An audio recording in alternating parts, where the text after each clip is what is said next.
이제 금요일마다 함께 해주시는 김한진 박사님 모시고 전반적인 거시경제 이야기도 정리해 보도록 하겠습니다.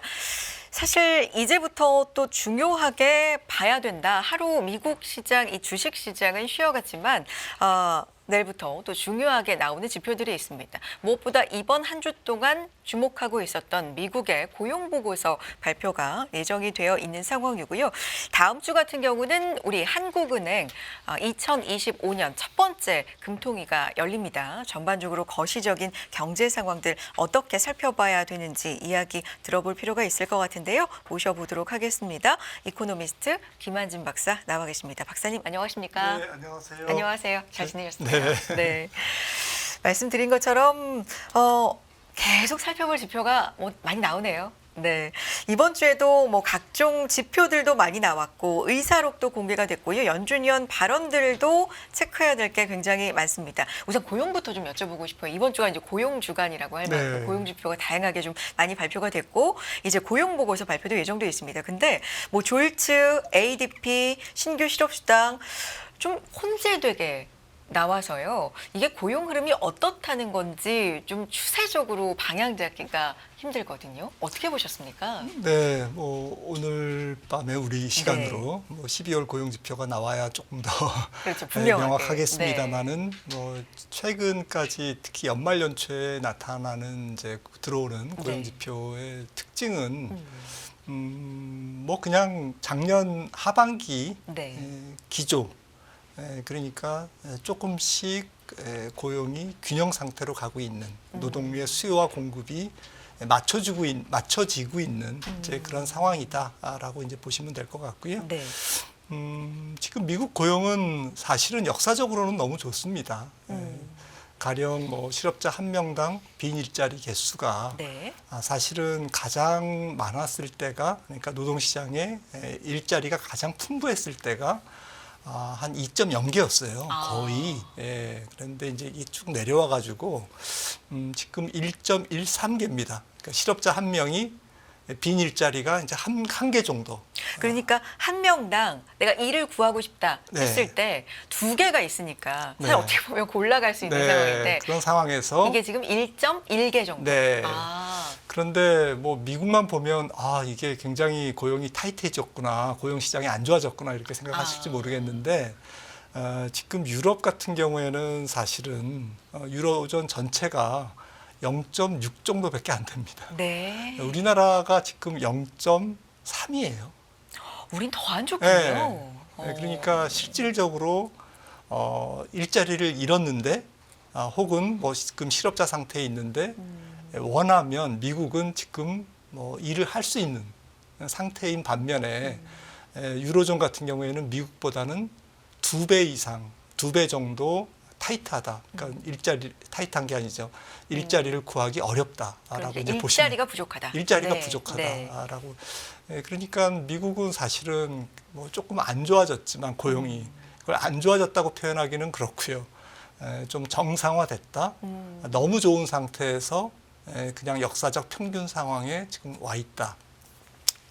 최근에 또 고용 시장의 특징은 해고가 거의 없습니다. 해고 조금 줄고 있는데 그렇다고 심각한 상황이 아니고요. 하지만 채용도 없습니다. 그래서 no hire, no fire거든요. 그래서 이제 고용 시장이 좀 이렇게 좀 균형을 맞춰가고 있다. 그래서 노동 시장의 수요와 공급이 일치하고 있다라는 것은 조금 머지않아 임금 상승률이 둔화되겠구나.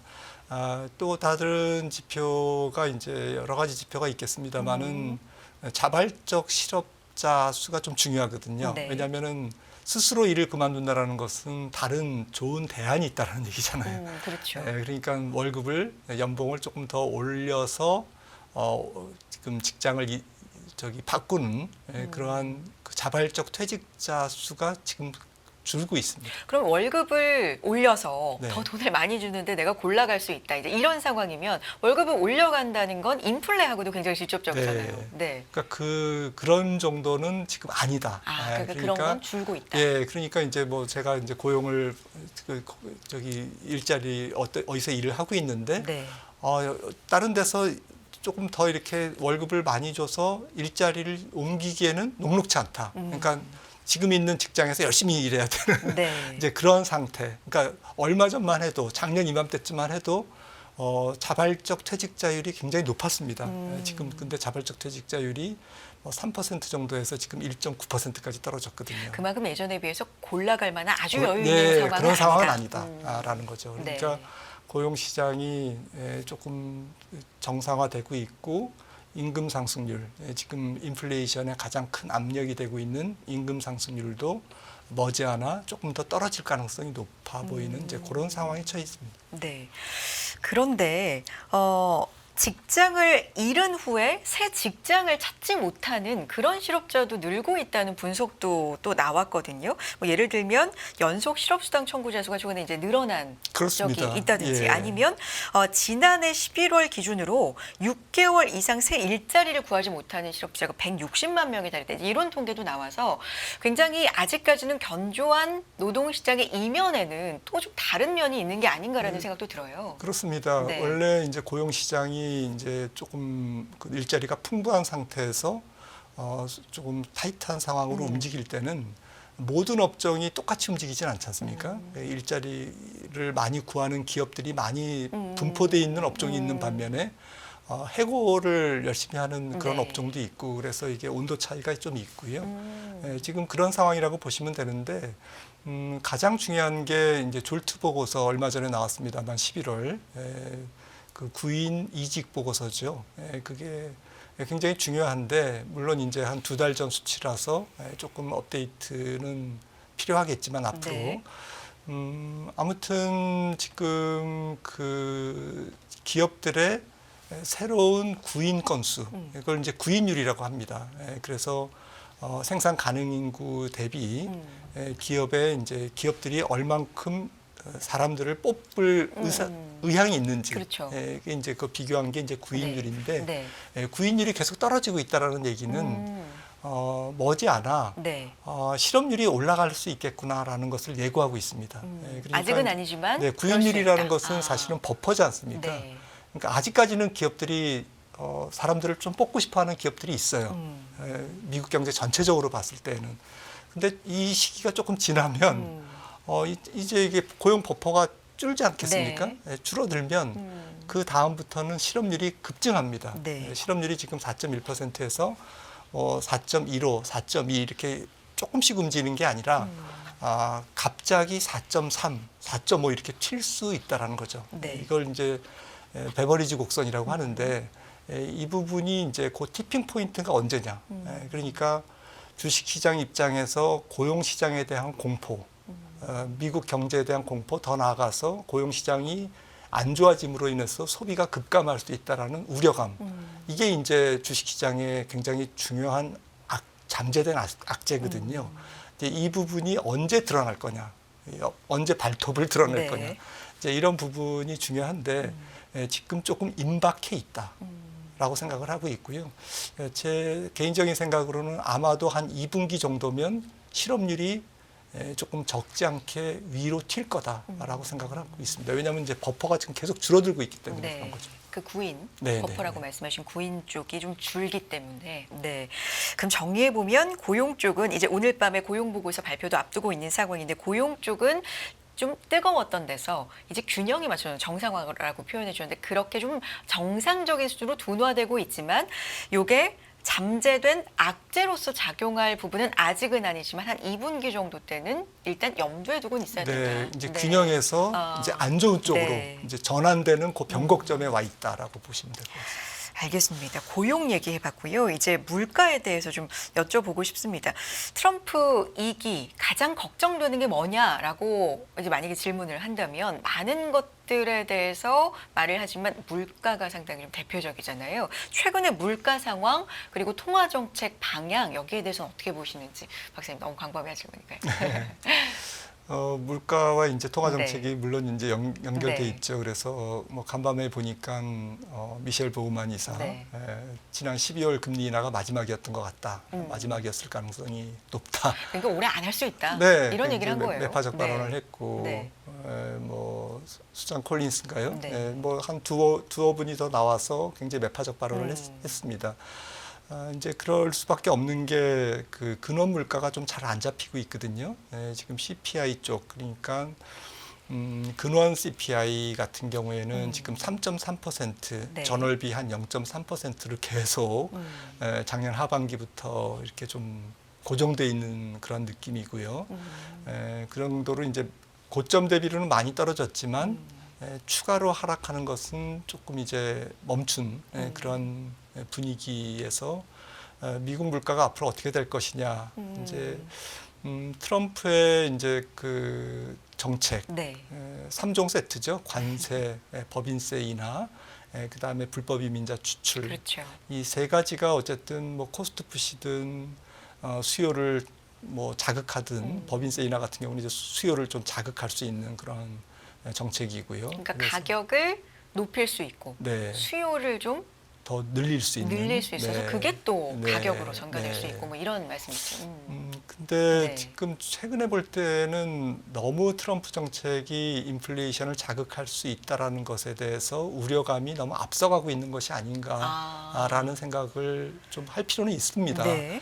왜냐하면 법인세 인하 같은 경우도 일기 때는 35%에서 21%까지 적지 않은 폭으로 내렸는데 이번 같은 경우에는 21%에서 한 15% 정도로 퍼센트로 보면은 일기 때 법인세 인하보다는 굉장히 적은 폭이거든요. 그것도 좀 이게 실행이 되려면 상반기보다는 하반기나 돼야 액션에 들어갈 가능성이 네. 높죠. 왜냐하면 이제 의회를 통과해야 되기 네, 때문에 네. 이제 이런 부분들 그리고 불법 이민자 추방도 사실은 현실적으로는 뭐 트럼프가 이제 1월 20일 취임하자마자 굉장히 요란스럽게 네. 이제 대통령 권한으로 이제 서명해서 행정명령. 네, 네. 행정명령으로 이제 실행을 하겠지만 네.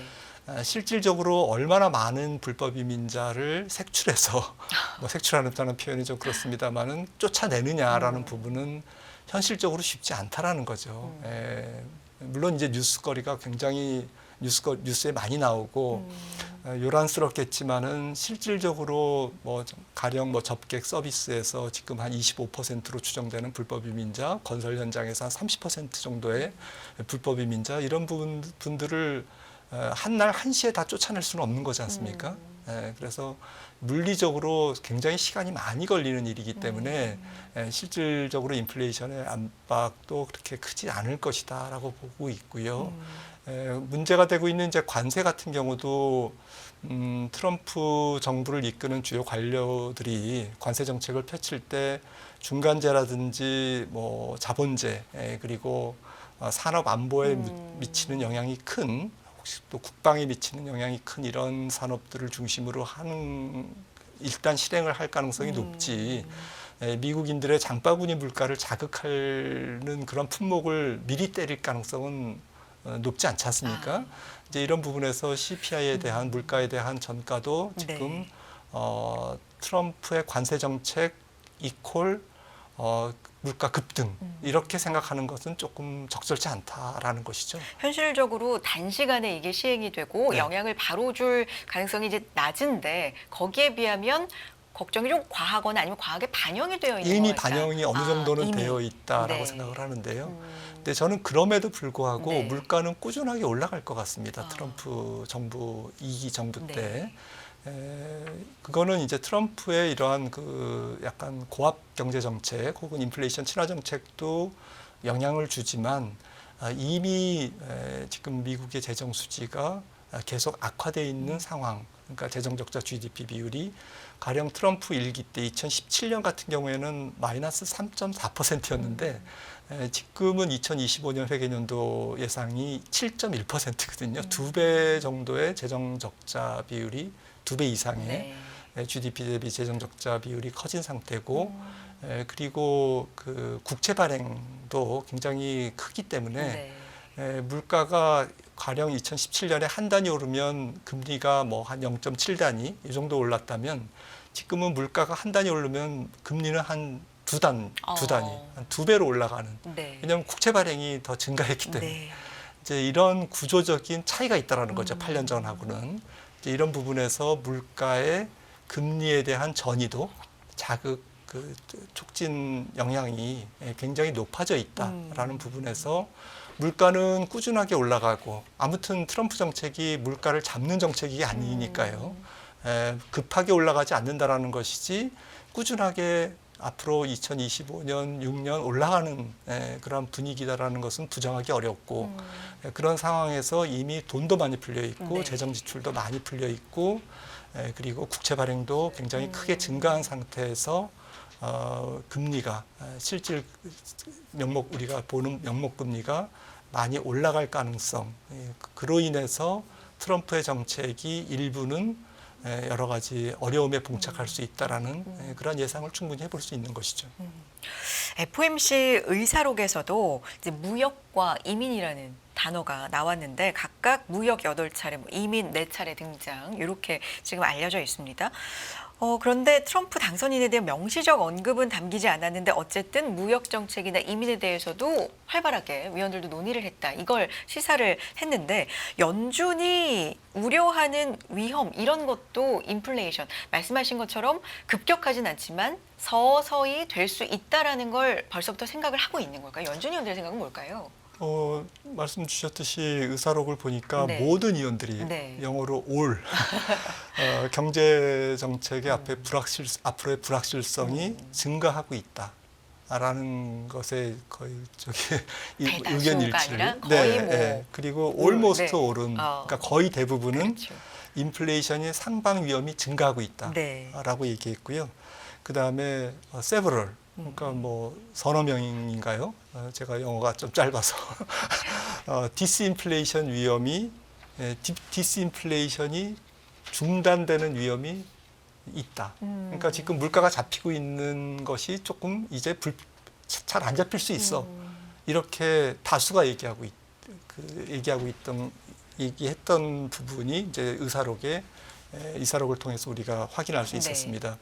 그리고 많은 의원들, 많은 의원들이 신중한 접근이 필요하다. 이제 이렇게 얘기한 거죠. 그러니까 이제 여러 가지를 종합해 보면 연준 의원들은 당초 12월 FOMC에서 점도표에서 밝힌 올해 2번의 금리 인하가 조금 어려울 수 있다라고 생각을 하고 있는 것 같아요. 저 또한 뭐 계속 좀 출연할 때마다 말씀드렸습니다만은 네. 올해 한 3월 정도에 한 번 인하가 마지막 금리 인하가 되지 않을까. 3월에. 네, 그 정도로 좀 보고 있습니다. 1분기에 하고 거의 할 수가 없을 네, 것이다. 네, 네, 이런 의견을 갖고 계시네요. 그러면 당초 FOMC 지난 FOMC 2번이라고 한 것에 지금 시장이 한 번까지 이제 줄여서 보고 있는데 거기에 이제 동의하시는데 네. 3월로 후반에 할 것이다. 이렇게 보고 계신 거고요. 알겠습니다. 이 채권 금리 얘기도 좀 여쭤보고 네. 싶은데 미국의 10년물 채권 금리가 국채 금리가 이제 4.7% 넘겼고 사실 이 영국하고도 연관이 있는지 는 모르겠습니다. 영국 채권도 최근에 굉장히 주목하게 되거든요. 네. 금융위기 이후에 또 최고치를 장기물 기준으로 또 보이고 있고요. 이 글로벌 채권 시장 지금 금리 어떻게 봐야 됩니까? 전 세계가 이제 금리가 상당히 조금 뭐 이렇게 좀 불안한 움직임을 네. 보이고 있고요. 네.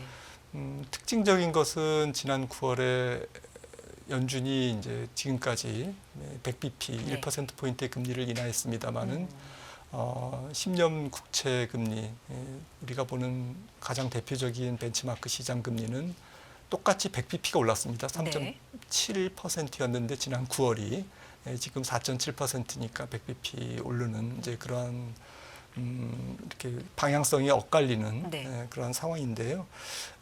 지금 저는 결론적으로 2010년에서 2019년까지의 이제 제로금리 시절 있지 않습니까? 제로금리 시절에 우리가 봤던, 그러니까 그때는 연준의 기준금리가 한 0.5%에 머물렀던 평균적으로 한 10년간 그런 상황이었는데 그때 인플레이션이 놀랍게도 2%가 안 됐어요. 1.9%, 네네. 8%였습니다. 그때 형성된 10년물 국채금리가 2.4%, 2%가 조금 넘었거든요. 그러니까 우리는 이제 과거 최근의 기억에 조금 매몰되어 있는 부분이 있는 거죠. 2010년에서 2019년에. 그때는 금리가 2.2%대 조금 약간 상회하는 정도 굉장히 낮은 상태였는데 지금 금리가 이제 뭐 5%를 바라다 보니까 이거는 굉장히 잘못됐어. 네. 이렇게 생각을 하는데 잘못된 거는 2010년부터 2019년 잘못됐다기보다는 정상적이지 않았던 부분은 네. 역사적으로 2010년에서 2019년 팬데믹 이전까지였고 오히려 오히려 네. 지금의 금리는 채권 시장이나 인플레이션 환경이나 이런 것은 그 전 2000년에서 2009년 상황과 조금 비슷하다라는 그럼 거죠. 말씀 기준으로 우리가 이제 비정상적이었다라고 하는 네. 그 시기에 오히려 숫자에 좀 익숙해져 있다 익숙해져 보니까 있으니까, 예. 지금 이 부분이 좀 적용이 안 된다. 네. 아. 그러니까 뭐 앞서도 연준의 올해 이제 통화 정책 말씀 네. 나눴지만 뭐 양보해서 한 3.5%까지 연준의 금리가 내려간다라고 생각을 했을 때 한 두 번 내린다고 생각을 했을 때 보통 10년물 금리는 기준금리의 한 100에서 150bp 정도 플러스 하면 맞거든요.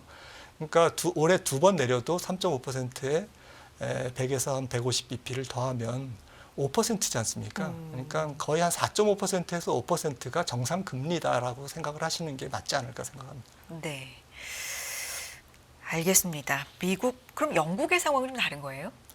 영국까지는 제가 업데이트를 좀 못했습니다만은 네.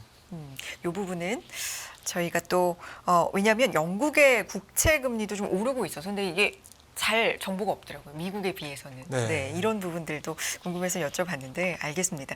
신흥국 관련돼서도 좀 여쭤보고 싶은데 신흥국의 금리, 환율 리스크 커질 때마다 나오는 처방이 보통 이제 금리 인상이었다. 이렇게 우리가 이제 이론적으로 알고 있는데 이번에는 좀 상황이 다를까요? 박사님 어떻게 보십니까? 이번에는 전체적인 글로벌 환경이 네. 조금 복잡합니다. 결론적으로 저는 이제 앞서도 미국의 국채 금리를 말씀드렸는데 네. 이게 미국의 국채 금리가 아니라 국제 금리로 보셔야 되는 거거든요. 국채가 아니라 국제. 국제 금리. 아. 미국의 국채 금리는 국제 금리니까요. 네. 그러니까 글로벌 금리라는 거죠.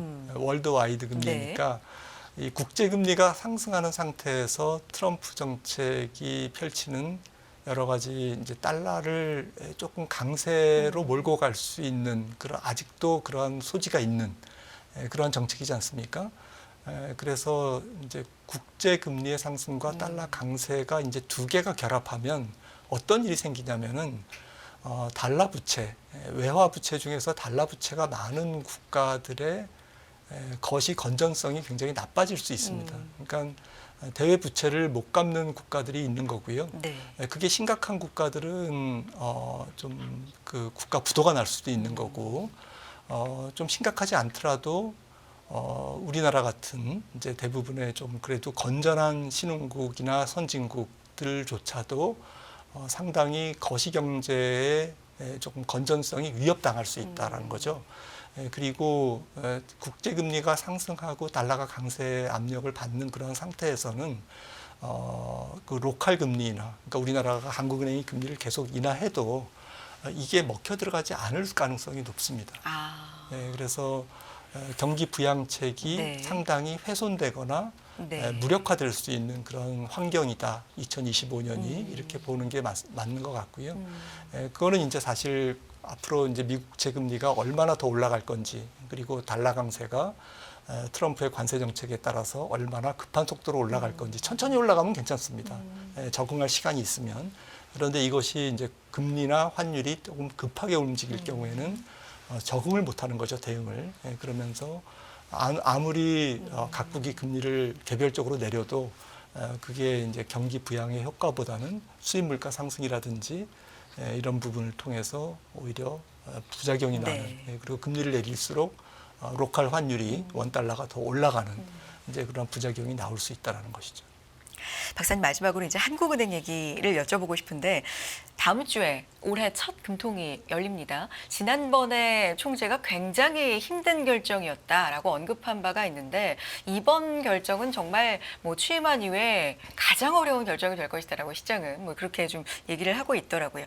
3회 연속 10월, 11월에 이어서 3회 연속으로 금리 인하 결정이라 좀 이례적인 상황이 나올까. 지금 근데 양쪽의 논리가 만만치 않거든요. 인하가 가능하다라고 하는 쪽은 경기가 워낙에 부정적인 예측들이 많다 보니까요. 근데 한쪽에서는 환율 때문에 네, 이런 부분 생각을 안 할 수가 없을 것이다. 이런 얘기 있는데 어떻게 보십니까? 아마도 좀 팽팽할 것 같습니다. 그래요. 예, 말씀 주셨듯이 뭐 내수 경기 부양을 위해서 인하한다는 쪽이 아마 그 위원님들 중에 네. 한 절반 정도는 될 거고요.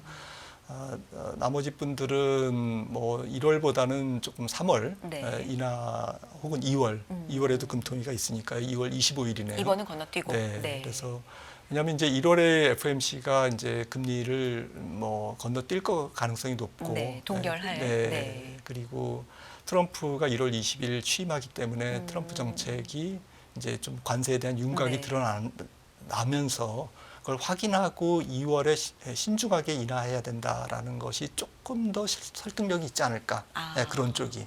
그래서 저도 1월보다는 뭐 12월은 조금 기습적인 인하였는데 3회 연속 인하는 조금 부담스럽지 않을까 그 다음 생각합니다. 달, 네, 네. 그 다음번 인하 정도. 네, 2월 25일이나. 근데 그 다음 금통위는 또 4월 17일이거든요. 네.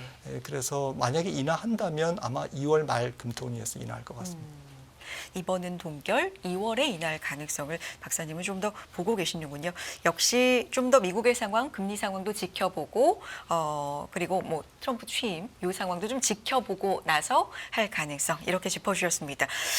사실 금통위 다음 날 또 프로그램에 나와주시니까요. 그때도 네, 그렇죠. 결과 보고 분석 부탁드리겠습니다. 여기까지 듣겠습니다. 이코노미스트 김한진 박사 함께했습니다. 박사님 고맙습니다.